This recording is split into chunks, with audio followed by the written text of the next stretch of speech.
Okay, folks, welcome back. Here we are in the course on bioethical issues at the end of human life within the program of the Master of Science in Bioethics at St. Thomas University. Beginning always with a little prayer in the name of the Father, the Son, and the Holy Spirit. O Lord, send forth your Spirit, and we shall be recreated. You shall renew the face of the earth. Amen.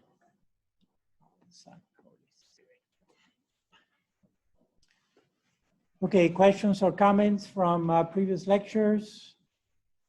Anything at all? Moving forward? All right. Don't forget, please, to continue on your internship, okay, because you only have about 8 months to fill that. Believe me, 8 months go very fast. Okay.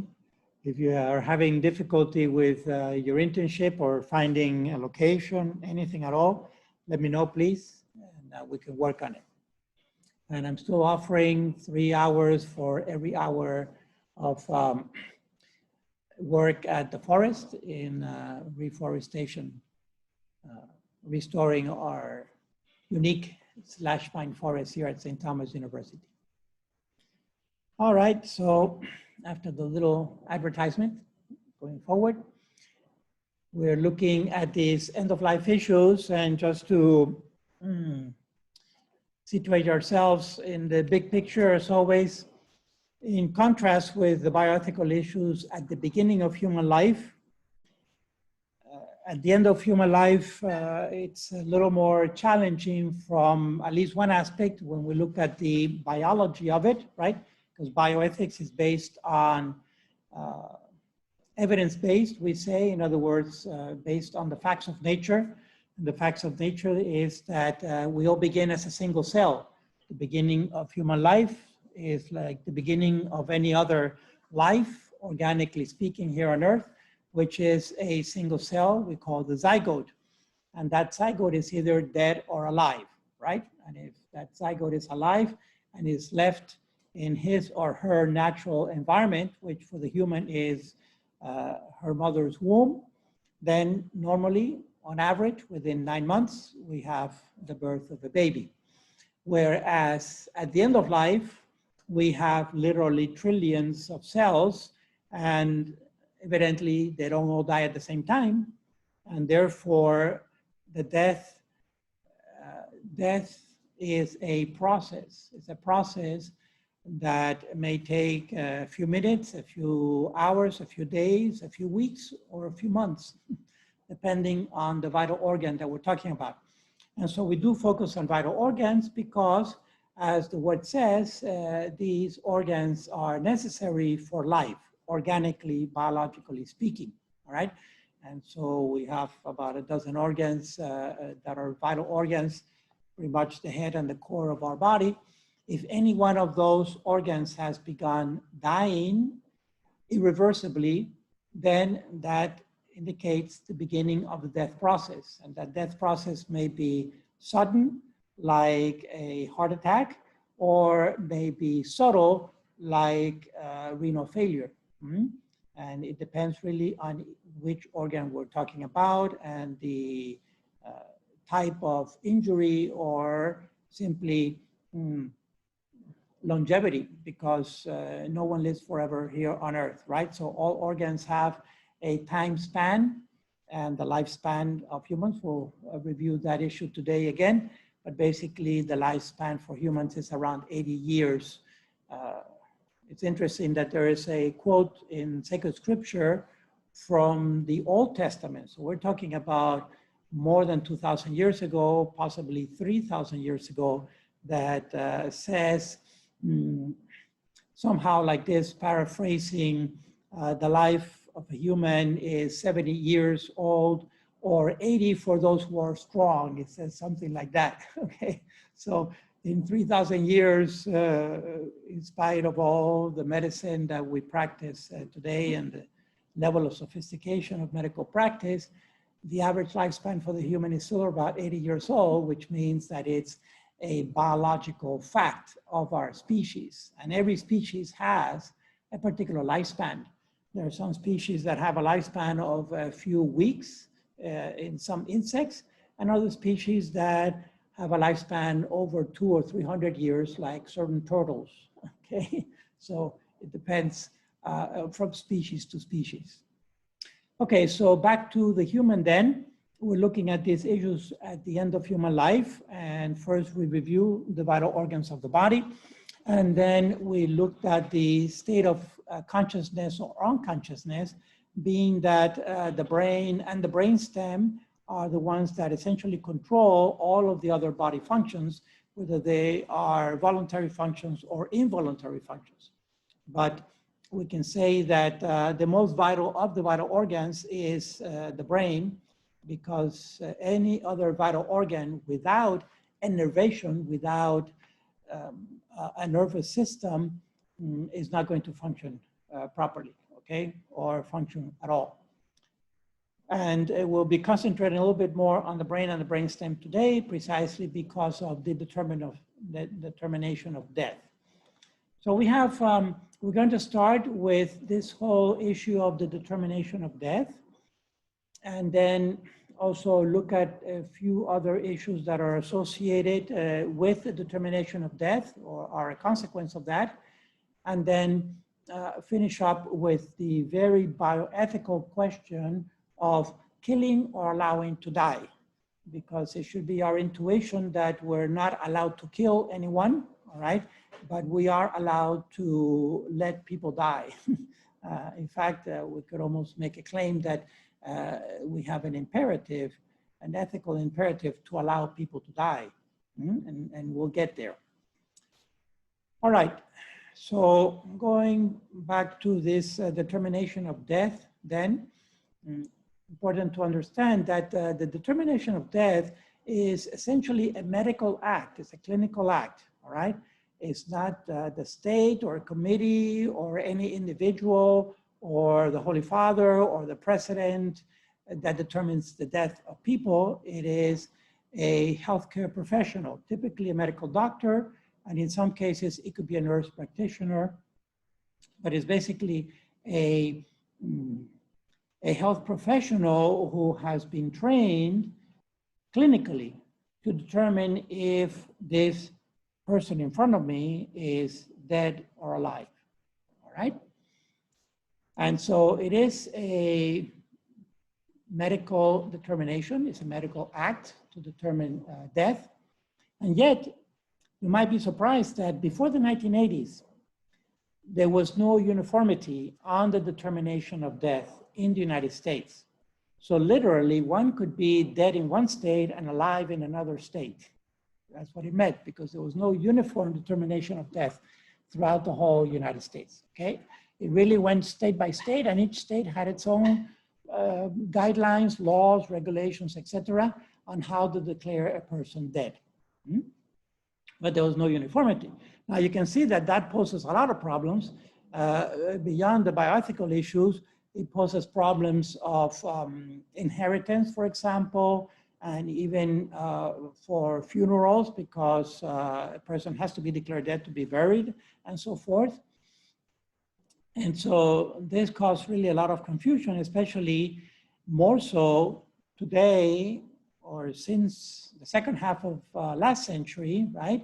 Where technology has increased so much, including medical technology, that people who are, we could say, like barely alive, are maintained alive, even in an unconscious state, indefinitely, as in the case of persistent vegetative state, PVS, or just vegetative state, right?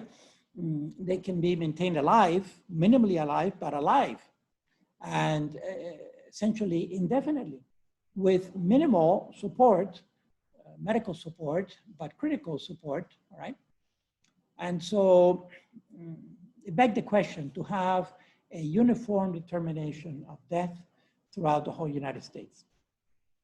And so there is a body of people that form what is known as a National Conference of Commissioners on Uniform State Laws. And these commissioners, as the word says, they have been commissioned by each state to craft laws that have a uniform scope for the whole United States. For example, let's say in traffic laws. We know that state roads are within the states, right? Within each state, there are state roads, but there are also interstate roads. For example, I-95, which is just a few miles away from us, or I-75, which is also a few miles in the opposite direction. So all the interstate highways, right, go through different states, sometimes many states. For example, I-95, which starts just south of downtown Miami, goes all the way up to Canada along the whole eastern coast. So it must go through at least 10, 15 states, maybe more. I-10, for example, which starts in Georgia, goes horizontally across the US all the way out to California. And it will cross maybe a dozen states too, all right? So imagine if there was no uniform traffic law of whether we should drive on the left or the right side of the street, then it would be a big problem because we'd be crashing. As soon as we cross into Georgia, we'd be crashing, right? If there's no uniformity on some state laws, on some traffic laws. The same, for example, with the traffic light. Red means stop for every state in the United States, as far as I know. And so these are uniform state laws, right? They're very practical, they're very useful. And this commission takes care of doing that, of crafting these laws, but then they have to be approved by each state. This is not federal. It's interesting. And this, it's a little philosophical, if you will, and political also, in that it speaks that we are a United States of America, okay? We are a federation of states. It is not the federal government that regulates everything, but rather as much as can be left to the individual states, then that's a good thing. It's kind of the principle of subsidiarity applied to politics, if you will, meaning that as much as each state can take care of itself, it should do that. So there are state economies, there are state legislatures, state Supreme Court, a state court system, a state police system, right? And so forth. And in principle, the federal government should only intervene when the state is not able to manage on its own. Okay, so these commissioners then craft these laws, and it was brought to their attention that there was no uniformity with regards to the official declaration of death of a person, of a human being here in the United States, whether the human being had papers or not, okay, whether that human being was a citizen, a resident, an alien, documented, undocumented. The fact is that this is a human being who is on American soil and may have died, and so is the person dead or alive? That was the big question. So they crafted a law, and they had major input from at least 3 large organizations that have a stake in saying whether the person is dead or alive. One is on the clinical side, and the other one is on the legal side, of course. So we have the American Medical Association weighing in on the medical side, and then we have the American Bar Association weighing in on the legal side of things, right? And also to represent the feds, if you will, the federal government, there is also a commission on the study of ethical problems in medicine and biomedical and behavioral research. And this commission is put together by each president. So every time there's an election or a new administration, the members of this commission changes around. But basically, it's kind of a standing commission in the White House to assess and to inform the president on ethical issues in medicine and research, okay, biomedical research. Okay, and the long and the short is that the determination of death has, they came up with two criteria. And one criterion is a standard physiological criterion of no heartbeat and no breathing, all right? So the heart has stopped and the lungs have stopped. There's no heartbeat and no breathing. and that is the classical or traditional determination of death. But then there was a certain novelty. There is a second criterion, and not a second, rather an alternative criterion. So either one of these two can be applied. And the alternative criterion is a neurological criterion. Neurological criterion that is not looking either at the heart or the lungs directly, is neither looking at pulse or breathing directly. It's actually looking at the brain and the brain stem. And it is an irreversible cessation of all functions of the entire brain, including the brain stem, all right? And that's known as the neurological criterion, which is an alternative. So it can be either one of these two. So you notice that the creativity in this second criterion, all right, is that they're looking kind of behind the scenes. They're looking at the organ that is responsible for making the heart beat and making the lungs breathe. You follow? And that's what I was saying, that the brain and the brain stem are the most vital of the vital organs, because they're the ones that coordinate all of the functions of all of the other organs, whether they're vital or not. So let's look at this in a little more detail. Basically, the standard or traditional, also known as the Cardiopulmonary Criterion, is no heartbeat and no breathing. Whereas the Neurological Criterion is total brain death, okay? Now, what's interesting about total brain death is that for a time in the discussion, there was a temptation, to stay only with a partial brain death definition. Partial brain death in contrast with total brain death. And this was a big danger and a big temptation. Why would you think so? Partial brain death is only the brain itself, the cerebrum, but did not include the brain stem. So here, again, we have to dig into biology a little bit and know that the brain is responsible for what? For conscious, voluntary thinking, sentiments, feelings, passions, and all that. But basically, voluntary response of the body and the thinking process. And the brain stem is responsible for the involuntary functions, precisely like heartbeat and breathing, and also digestion and excretion and all the other involuntary metabolism that goes on in our body in order to stay alive, all right?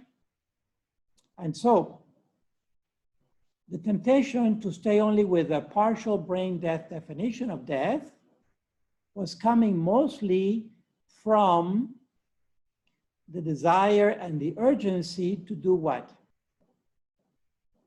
To harvest vital organs for transplantation. You follow? Precisely. Again, you notice that these are issues that come up. These are like novel issues that arise in bioethics, mostly because of the advancement in technology.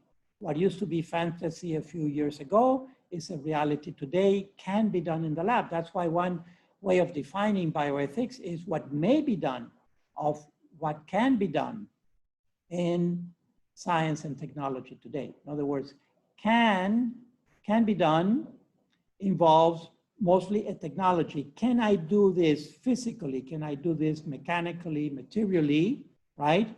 And we can today transplant a heart from one individual to another. We can do it, and the surgery has been perfected over decades. But may we do it? Should we do it? That's the bioethical question, okay? And then what I say is that not everything that can be done may be done, because if we start pulling out living hearts from living people, then we're actually killing that person. But if that person had been declared dead from a partial brain death, in other words, they had no upper functions of the voluntary nervous system, the central nervous system, the brain, as an example, what? What would be an example of partial brain death? PVS, the person is unconscious. You know, there's minimal erratic activity going on in the brain. But the brainstem is still functioning because that person is still has a beating heart and they're breathing on their own. They're not even intubated. They're not intubated, they're breathing on their own, okay? And so that was the temptation with partial brain death, that it would essentially make available hearts and lungs and these vital organs that normally are not available or are less than optimal for transplant when the person actually dies, you see. And so, thanks be to God, by the inspiration of the American Medical Association, principally because they're the ones who had the bigger stake on the clinical side, they said, no, we have to look at total brain death. We cannot stay with partial brain death because if we stay only with partial brain death, we're going to be pulling out hearts from living people. And that actually will kill that person. It's not allowing the person to die, it's actually killing the person, okay? And the same with other vital organs, but principally the heart. And so, thanks to the American Medical Association back 40 years ago and all the counseling that went on there and the advisement and the back and forth, then this Uniform Commission of the Determination of Death proposed that the neurological criterion should be total brain death and not just partial, all right? Which includes the brainstem. And now when you look at the definition, you see the redundancy. There's a 3-level redundancy in this neurological criterion. See if you start the redundancy, the 3-level redundancy. Irreversible cessation of all functions of the entire brain, in case you didn't get it, including the brain stem, right? So you notice the redundancy there in that, and that's good. It's, just in case, and it's a pedagogical thing, you know, like in, you notice professors, we tend to repeat the key point time and again because that tends to penetrate deeper into the brain, all right, when we repeat something. And so there we have it. Now we have these 2 criteria, and either one may be used, but it's still back to the clinician who determines death, all right? Because they are the ones who are competent to detect whether this person actually has a heartbeat or not, or is actually breathing or not, and also whether the brain stem is functioning or not, all right? So typically, for the standard criterion, again, also known as cardiopulmonary, no equipment is necessary, maybe a stethoscope, right? Stethoscope to hear the heartbeat, or maybe the breathing. But for the neurological criterion, typically it involves an electroencephalogram, because how do we get inside the brain, right? Well, we can only get inside the brain indirectly by measuring perhaps some brain activity. And if the EEG is flat, it's a flat EEG, then that is a good indication that there's no brain activity. And then it depends on each state. There it goes back to each state at the level of detail. If a second EEG is required a few hours later or a day later or something like that, each state has some leeway there to determine. And some states may even forego the EEG. I don't know exactly how they do that, but they can use the neurological criterion. Okay, so basically it's back to the clinician, who is the person who is trained professionally to determine if a person is dead or not. Okay, now we keep that, and then yes, this is known as the Udda is the acronym, the Uniform Determination of Death Act, all right? And in 1981, finally, it was approved by all the different states. So this has to go through each state legislature. And it started like, I think in the late 70s or something like that, or maybe 1980, but it moved fairly quickly from state to state, and each state legislature had to say yay or nay, approve or disapprove of these 2 criteria. All right, of course, there was a lot of lobby going on, and the AMA and the ABA were represented in these state legislature sessions, until finally in 1981, all of the states approved. And so now that's why it's uniform, because it's throughout all 50 states, okay? So now we can say that if we're dead in one state, we're dead in all other states too.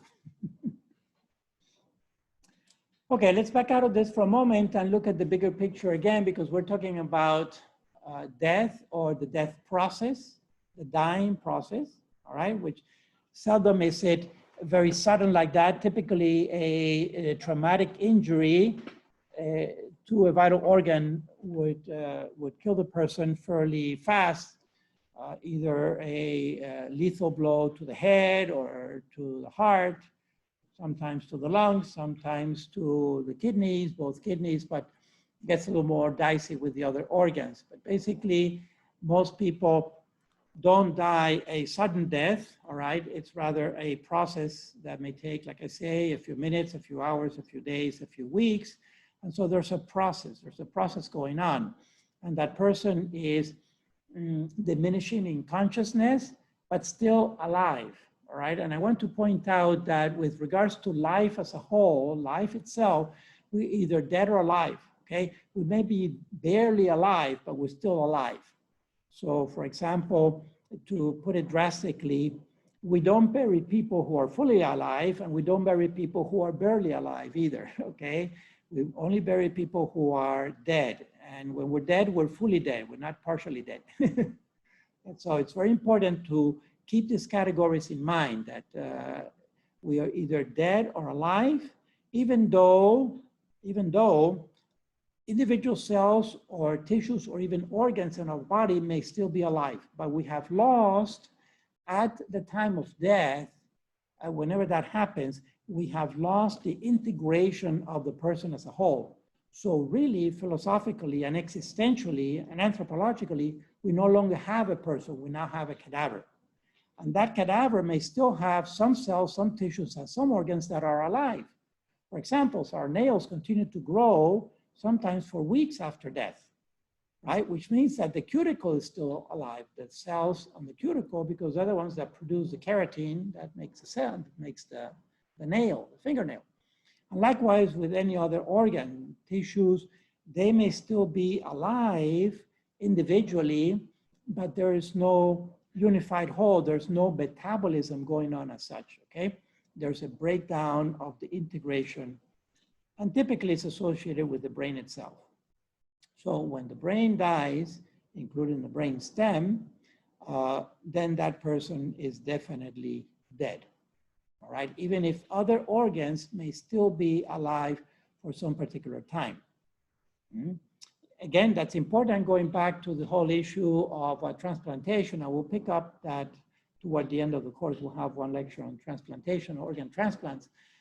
But a person who has been declared dead by the neurological criterion, precisely, typically it's a blow to the head, like motorcycle accidents, right? A blow to the head, and this motorcycle rider happened to be an organ donor.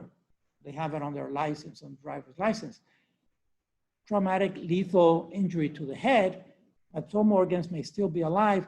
That cadaver may be put on life support system. They'll heparinize the blood so it doesn't coagulate, and they may put that cadaver on some kind of event or machinery to maintain vital organs alive for the transplantation process. But the person has already been declared neurologically dead because of the fatal blow to the head, all right, the lethal blow. So it's delicate, but it's real. We're either dead or alive. There should not be a gray area there. Of course, it's easier said than done, in the sense that it's easier to say it, but then to actually determine it is more difficult, and that's why we forever depend on the clinicians who are really the experts in this field. All right, so again, looking at this dying process, for us, we put it in the context of faith. And in fact, since this is a principal bioethics program and not utilitarian, then it means that certain principles are of great value, right? And they should be of value to us precisely when there are dilemmas and challenges at the beginning of human life and at the end of human life. And at the end of human life, of course, is the whole issue of the death process. So when we do put it in the context of faith, and specifically, I'm talking about our tradition, which is a Judeo-Christian tradition, all right? So a Judeo-Christian tradition taps into Christianity, but also taps into before Christianity, into the Jewish tradition that may expand back 2,000 to 3,000 years before the time of Christ. In fact, Jewish people today, they're in the year 5,000 and something, no? And so that means that they're placing the birth of their nation with Abraham, right, the father of nations, back about 3,000 years more or less before the time of Christ, to come up with the year 5,000 and something during this time, okay? So this is a Judeo-Christian tradition that goes back at least 5 millennia and has been basically the spiritual source of what we know, at least of the Western world, which is our own cultural tradition. In contrast, perhaps, with Hindu traditions or Asian, Chinese traditions back centuries again and millennia, but they're not our religious tradition, they're not our spiritual tradition, and they're not our cultural traditions, okay? So this is tapping into the Judeo-Christian tradition, like I say, that has about 5 millennia of a root system. Now, that concept of faith allows us to put death and the dying process in the context of the fact that we're all here for a time, but sooner or later, this life here on earth ends, organically speaking, and then there is that transition into eternal life. And the belief of eternal life, it can be extremely consoling when we are approaching that end of life here on earth, either for ourselves or for our loved ones, right? Because then we can put it in the context that this is a transition, but it's not the end of it all at all. In fact, it's a transition into something that we believe is much bigger and greater and forever, when there is no longer any illness or death again. So for example, reincarnation is not part of the Judeo-Christian tradition, okay? All right, so one value that comes out from here, one principle, is that life is a fundamental value, but it is not an absolute value. Now, this is very much a philosophical argument, but it's important to understand it, okay? And it's also an existential argument in the sense that we live it on a daily basis, but we seldom think about it. I don't wake up in the morning saying, oh yes, this is my fundamental life beginning now in the conscious state. Think about this for a moment. Life, human life specifically, is a fundamental value, but it is not an absolute value. You see, if it were an absolute value, we would have to uphold that absolute value no matter what. In other words, if human life were an absolute value, we would not be able to allow people to die. We would have to keep them alive. And so if I am dying from just systemic shutdown because I am 105 years old and my organs are just giving up because they can't take it anymore, they're breaking down just from longevity, all right?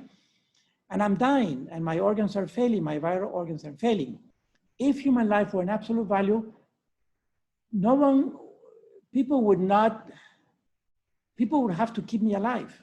They would have to start transplanting all my failing organs and putting in new organs or equipment or machinery, whatever, because life is an absolute value and we cannot let it go. You follow? And so that would be, if human life were an absolute value, we would not be able to allow people to die. We would have to replace every failing organ and just keep that person alive here on earth all the time. But no, you see that that's totally untenable, and when I put it in that context, it is absurd. It's not going to happen. And so what is the alternative? The alternative is not to relativize human life as if it had no value, or as if it had some kind of partial value that perhaps depended on somebody else granted me value, right, or dignity, like a committee or the state or even the medical profession, or how much money I have or how intelligent I am and so on and so forth. No, none of that counts. What counts is that the fact that I am human, genetically speaking, and that I am alive, right? And so the fact that I am human and that I am alive, that has fundamental value, and that needs to be respected. And so people need to respect my life while I'm still alive, okay? And so that is a fundamental value. So people may not enslave me, for example, or start taking parts out of my body without my consent, things like that. That means that human life is a fundamental value, but not an absolute value, because we need to allow people to die. Right? So sometimes it takes a little thinking about this philosophically and existentially, the distinction, but it's a crucial distinction. Otherwise, without making this distinction, we're going to get stuck. We wouldn't be able to move forward with taking care of the dying people around us. All right, then also as a guidepost, I only use this number as a guidepost. The life expectancy of people in the United States, it's around 80 years old, or 79 if we do the average.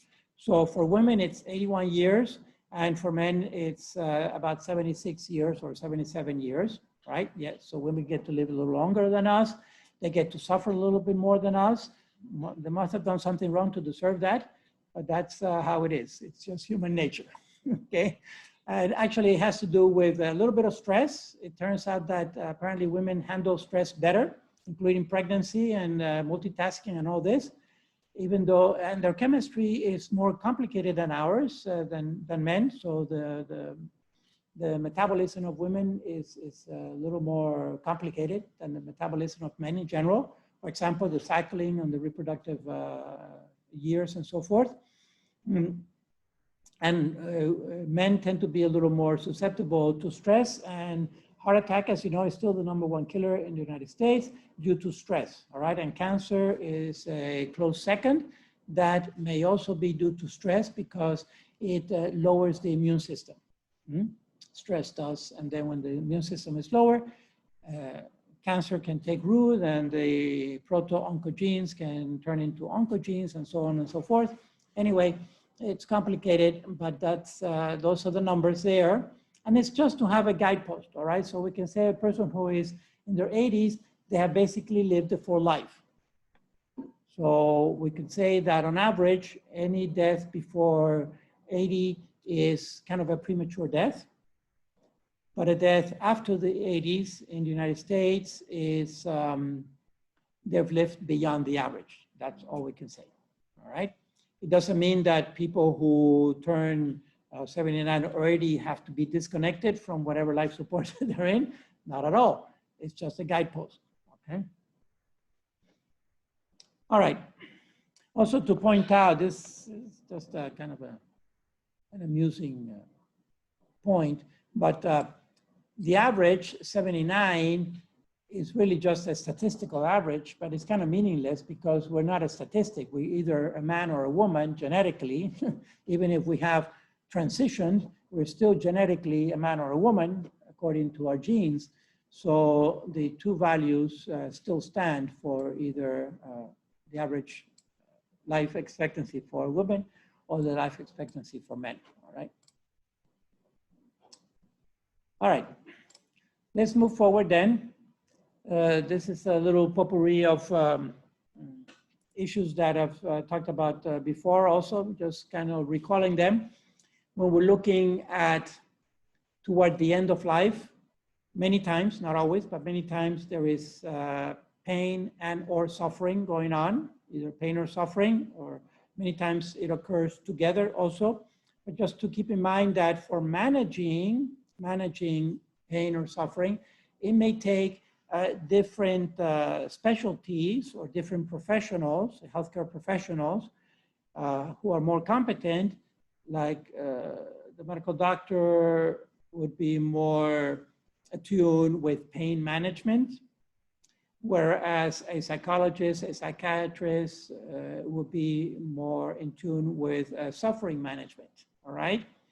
And also pastoral care is very important here, because when we go into the area of suffering, we're also tapping into the spirituality of the person. And there, the pastoral care team may be of great help.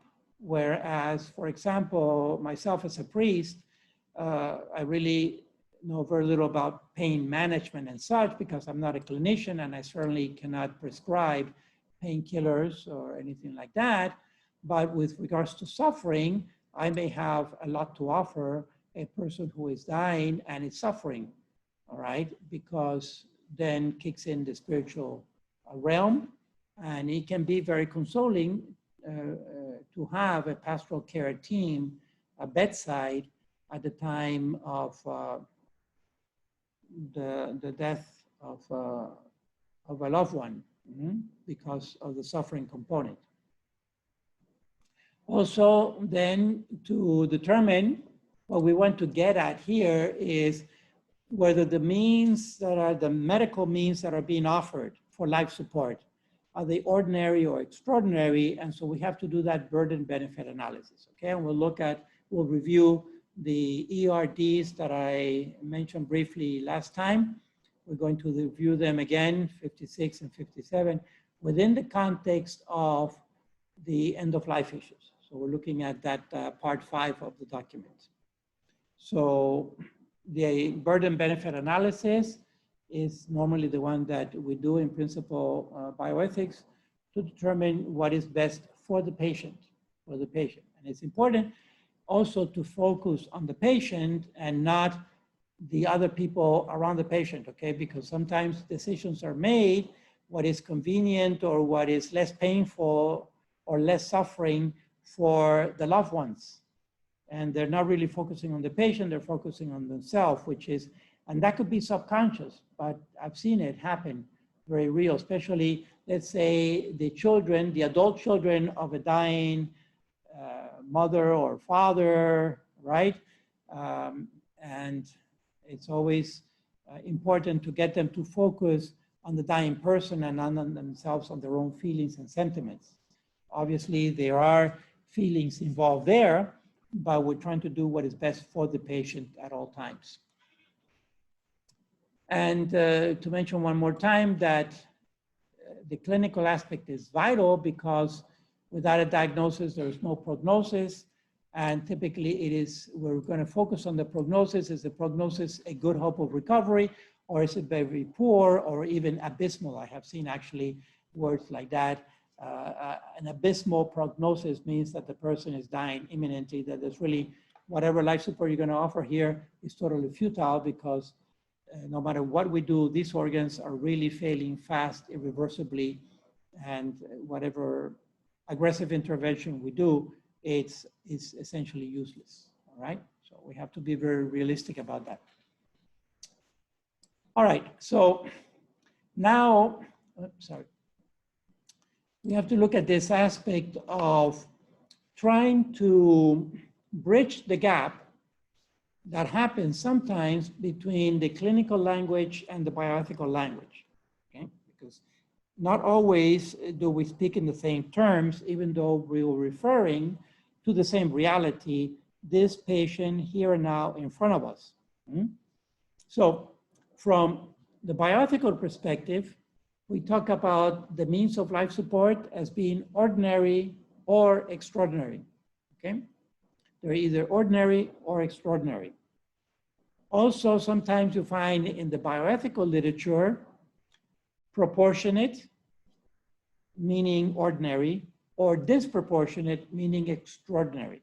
So it's looking at proportionality, whether the means are proportionate or out of proportion, disproportionate. Okay? And that's bioethical language with regards to life support. But when we look at the medical side of things, all right, the standard language for clinicians is this a standard medical practice or is this an experimental procedure? You follow? So standard medical practice or experimental procedure is typically what clinicians use or how they have been trained in the medical school to think about a protocol, all right, for their patient. The problem is that these two sets of categories not always match up. And what I'm trying to say by this is that sometimes a clinician may consider a standard medical practice that, from the bioethical perspective, may be an extraordinary means of life support. Follow? And typically, it's that one. Generally, when it's an experimental procedure, it's pretty obvious that it's also extraordinary. But the challenge is here when, precisely because medical practice has advanced so much and the technology that is available today is relatively sophisticated, number one. Number two, there's always also the kind of scare in the background of a malpractice suit, medical malpractice suit, and therefore standard medical practice sometimes can be extraordinary, but the clinician will say, well, this is normal, like meaning this is ordinary. And the classical example of that is precisely dialysis, all right? No clinician today is going to tell you that going on dialysis is going to be an experimental treatment because it has been perfected and it's standard medical practice for renal failure. But bioethically, I've made the argument that it can either be ordinary or extraordinary depending on the patient, depending on each individual and their overall circumstances, all right? So there's a big subjective element in this decision. So staying with that subjective element, meaning the patient herself or himself, let's look at the two directives that are directly speaking about this issue at the end of life, whether the means are ordinary or extraordinary. And they are, like I mentioned, ERD 56 and 57. You know where this comes from. This is the Ethical and Religious Directives for Catholic Healthcare Services, 6th edition. I believe it's 2009. Anyway, here is Directive 56. A person has a moral obligation to use ordinary or proportionate means of preserving his or her life. So that's an obligation, okay? Ethical, moral obligation. Then goes on to define what are proportionate means. Proportionate means are those that in the judgment of the patient offer a reasonable hope of benefit and do not entail an excessive burden or promise or impose excessive expense on the family or the community. So you see, the judgment of the patient is very subjective, and the burden benefit analysis is included in here. So, okay, let me, for consistency, let's look at ERD 57, which is basically extraordinary or disproportionate means, right? A person may forego extraordinary or disproportionate means of preserving life. Disproportionate means are those that, in the patient's judgment, do not offer reasonable hope of benefit or entail an excessive burden or impose excessive expense on the family or the community. So you can see ordinary, extraordinary defined here very clearly. But because it has such a subjective element to it, what is assumed is in these two definitions is that the patient is acting rationally, that the person is being reasonable about their expectations, okay? And not unreasonable.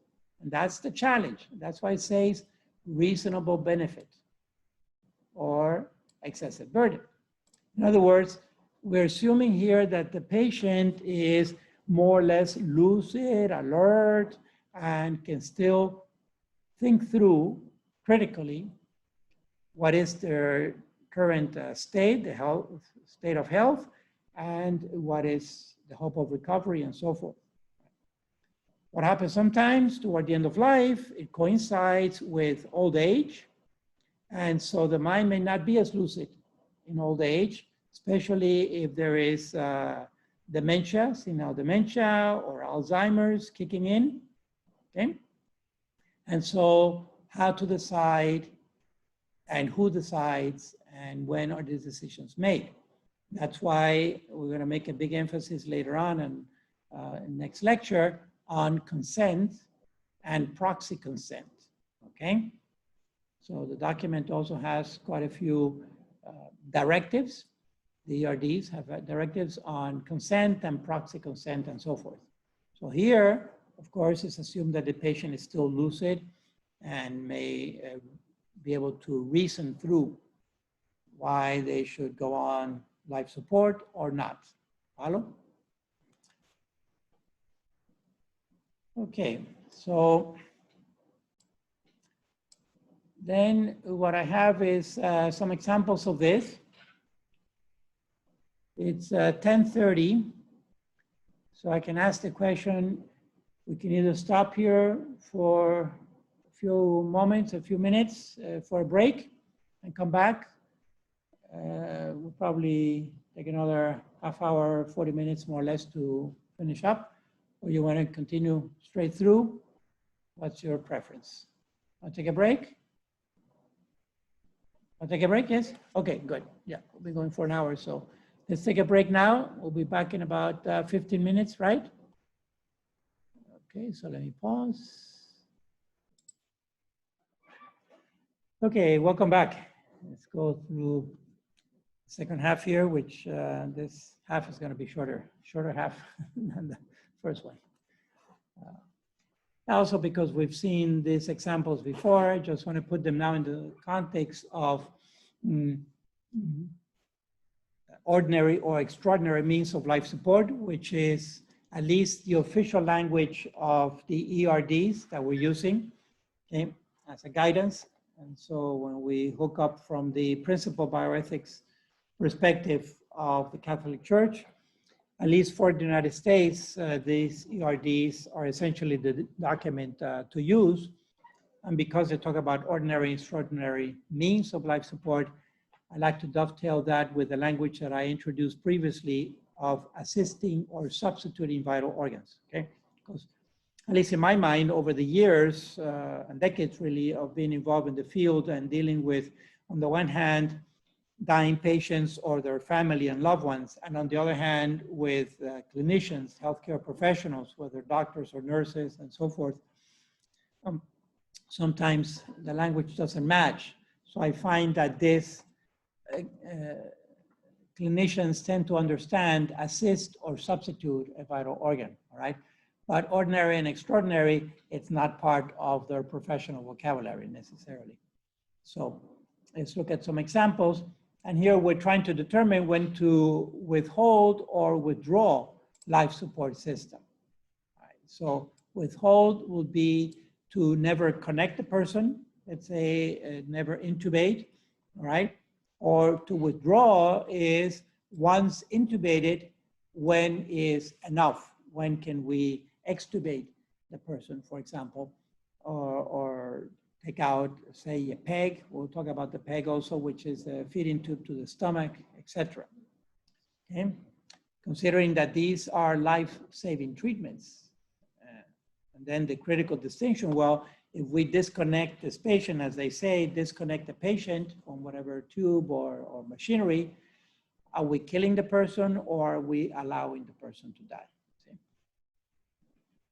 Okay, so again, focusing on the three examples that I gave you before, whether it's the kidneys, the heart, or the lungs, beginning with the kidney, dialysis, mentioned before, is substituting. So this can be considered extraordinary means of life support, right? Or for a particular patient, it may be ordinary, depending on the circumstances, subjectively, depending on the patient. If the patient is relatively young and can tolerate it, and also there may be a good hope of getting a kidney soon, the person is on the transplant list, etc., then it may be ordinary means. But if the circumstances are different, this can become extraordinary means of life support, and the person in good conscience may refuse to continue with dialysis. Right. Okay, with regards to the ventilator, so respirator again is assisting, so that's no problem. That's typically considered ordinary, and that's normally not extraordinary there. Okay, maybe the CPAP may be considered in certain circumstances extraordinary because it is forcing the air into the lungs rather aggressively.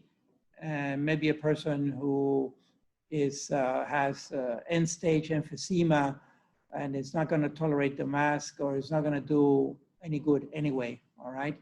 So possibly, this is known as a CPAP, may be considered extraordinary in the estimation of some patients that really their prognosis is so poor that even that is not going to help anything. But the vent is different because the vent is going directly into the lungs, and we know that the vent can substitute the lungs, all right, depending on the settings, and therefore that can be considered extraordinary, definitely extraordinary. And so comes the question of whether to extubate this patient or not. The typical case is if they are in a vegetative state. They're a vegetative state, or it could be that the trauma is so severe that there's really no hope of recovery. It may be a brain injury or something like that, and therefore the person was intubated upon arrival at the hospital, but now a couple of weeks have gone by and comes the critical decision to do a trach or not, because the vent through the mouth, as I mentioned, cannot be sustained more than a couple of weeks normally. And then that critical decision of when the patient is extubated from the mouth, should the patient be re-intubated through a trach, a tracheotomy, or allowed to die, you see? And it's very hard for the family who's around to say, no, let him go, or re-intubate. But the consequences of re-intubating, as I mentioned, through tracheotomy, is that now this patient can be maintained with life support essentially indefinitely, literally for years. And I've actually seen people grow in bed from childhood into adulthood with a vent, okay? But the person is in vegetative state, and really no hope of recovery at that point because the brain has deteriorated so much. We know the nervous system is the one that regenerates the least. And so when there's significant damage to the nervous system, especially the brain or the brainstem, but particularly the brain, there's really no hope of recovery, barring a miracle, of course. Okay, so that's a critical one there. But the vent can certainly be considered extraordinary means of life support, depending on each patient and their condition. Okay. CPR, again, the heart. When the heart stops naturally, even from stress, it just couldn't take it anymore. Well, that's a vital organ that has stopped naturally. And so the big question is, should we resuscitate, literally, revive this person or not, depending on each individual case. As I mentioned, it makes a big difference. In general, the age makes a big difference, but not just the age. It also has to do with the overall medical condition of the individual, okay? But the resuscitation could be considered extraordinary means if the patient is older and frail and so forth. So at the end of the day, we come to this crucial question, which is extremely important to understand, because we may not kill anyone. That is an act that is ethically forbidden, even though with utilitarian ethics is being introduced, typically state by state, here in the United States with the euthanasia movement, or now physician-assisted suicide. We'll dedicate a lecture to that. And in some other nations at the entire national level, typically in Europe. And this is a wave that has been sweeping through Europe, this euthanasia and or physician-assisted suicide over at least a decade now, since the 90s, actually. So for 2 decades has been sweeping through Europe and has spilled over to the United States also, and in some countries in Latin America, little by little. So it's a growing challenge from utilitarian perspectives, these to blur the distinction between killing or allowing to die, to the point that they're calling it mercy killing, and that it is inhumane to continue to allow this person to die, etc. So these are challenges that we find, but we have to be very, very clear from a principle bioethics perspective that we may never actually actively kill anyone. We just don't have the right to do that because we're not the authors of life. But we may certainly allow people to die. In fact, I'll make the argument that we have to allow people to die, because the converse is not allowing people to die, which that is truly inhumane. But there, a dying process has begun already, okay? So it circles back to the beginning of the course when we look at vital organs and are they failing or not failing irreversibly. And that's the critical distinction here between killing or allowing to die. We may never kill anyone, at least from the principle ethics perspective, but we may certainly allow people to die. And then at that point, it's a question of shifting precisely to the spiritual realm, because there's nothing more that medicine can do for this individual. You know, their organs, at least one vital organ, many times several vital organs are failing irreversibly. And so we switch more and more to the spiritual realm, where we can bring comfort and healing, spiritual healing, to this person so that they may actually die in peace. And part of the dying in peace is also appeasing the rest of the family and all the people who are surrounding this dying patient, okay? Because there's a synergy that is going on there that is very psychological and also spiritual. Is if the dying patient feels that their loved ones don't want to let them go, then they won't go. They keep lingering on. I've seen that, especially in elderly people. They linger and linger and linger because the children, the adult children, who may be in their 40s, 60s, 50s, or 60s, just don't want to let their father or mother go, you know?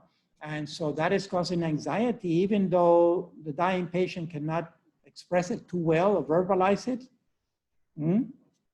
They're just hanging on because the children are not in agreement.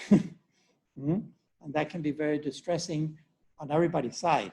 And that's where I think that sometimes clinicians are limited in their profession because they're focusing on the medical aspect of things. And these people are beyond the medical, they're really on the psychological or the spiritual realm, okay?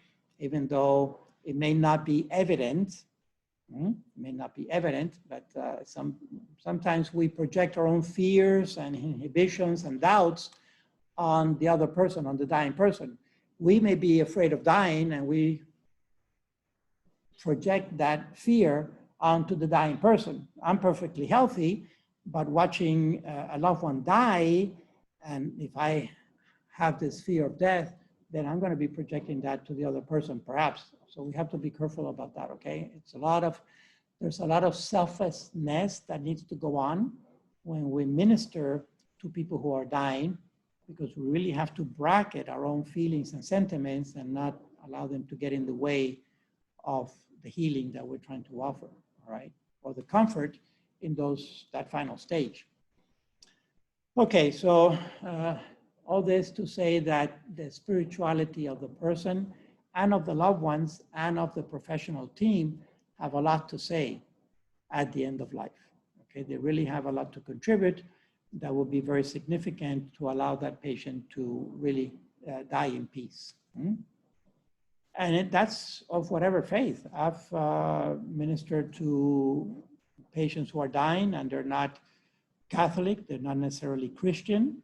They may be Jewish, they may be Muslim, they may not have any particular religious belief, but I try to get them in touch with their spiritual leader, whether that's a Protestant minister or a rabbi or an imam, you know, or a guru, whatever it is that they're connected to allow them to make a spiritual transition, okay? And then different hospitals and institutions in town, at least in Dade County, which is the one that I'm most familiar with, having been here for about half a century, it's touch and go. All hospitals that I know of have a pastoral care team, including Jackson Memorial, which is the state hospital. It's a county hospital.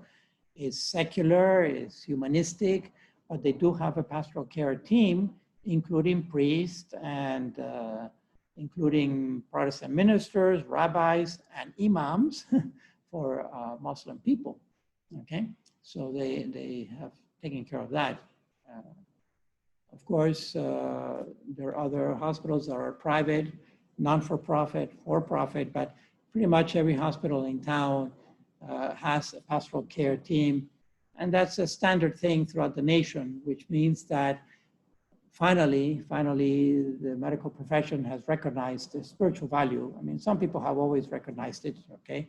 But to see even a county hospital that is totally secular and humanistic and does abortions, for example, okay, and does transgender transitions and things like that, they still budget in a pastoral care team. So that's encouraging. Okay, so basically that's it for today's lecture. We've been looking at, to summarize a little bit, first we started with the determination of death, which is a clinical act. And we have those two alternatives, either the Cardiopulmonary Criterion of no heartbeat and no breathing, or the alternative, which is the Neurological Criterion, which includes the brain and the brain stem. Either one of these can be applied to declaring a person dead. And then we no longer have a person as such.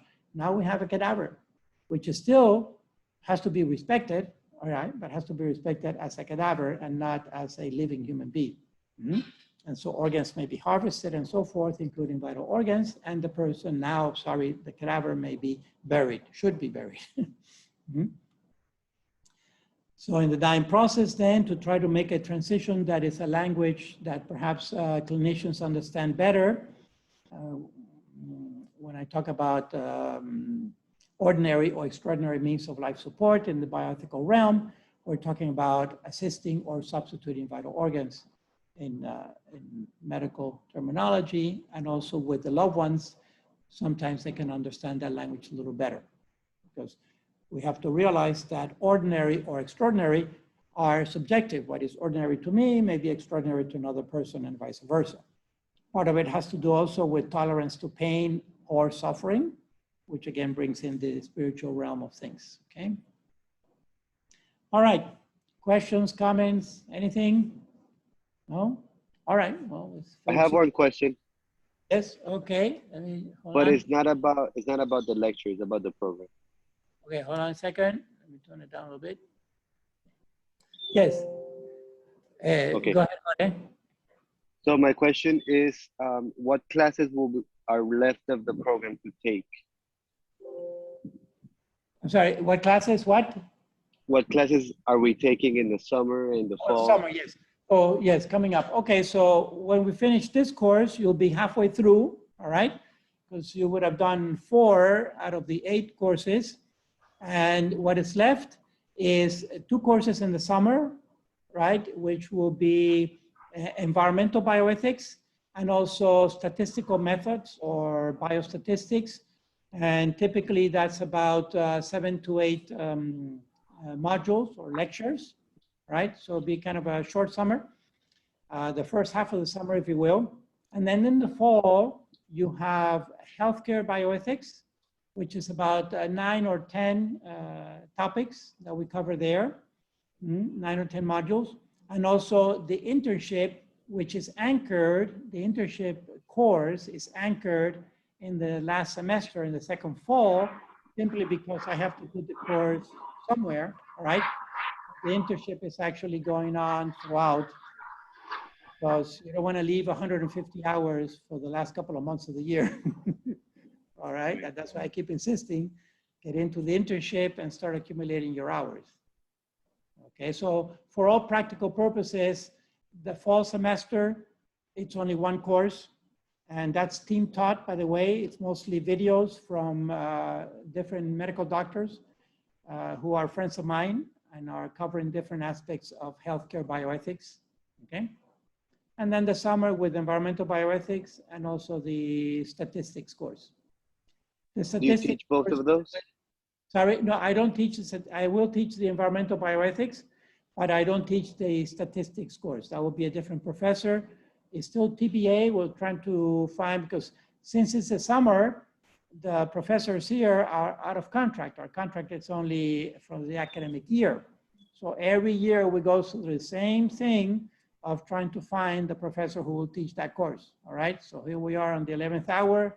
I've already emailed the dean on this, and so he's working on it, and we'll have one sooner or later. But, someone will be there.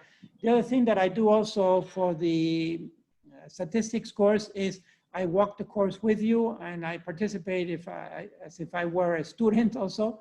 And so I help you out in the whole process. So don't be freaking out about the statistics course, okay? We either all pass together or none of us pass. So far, of the previous 4 cohorts, everybody has passed with good grades, so not to worry about it. We'll work it out.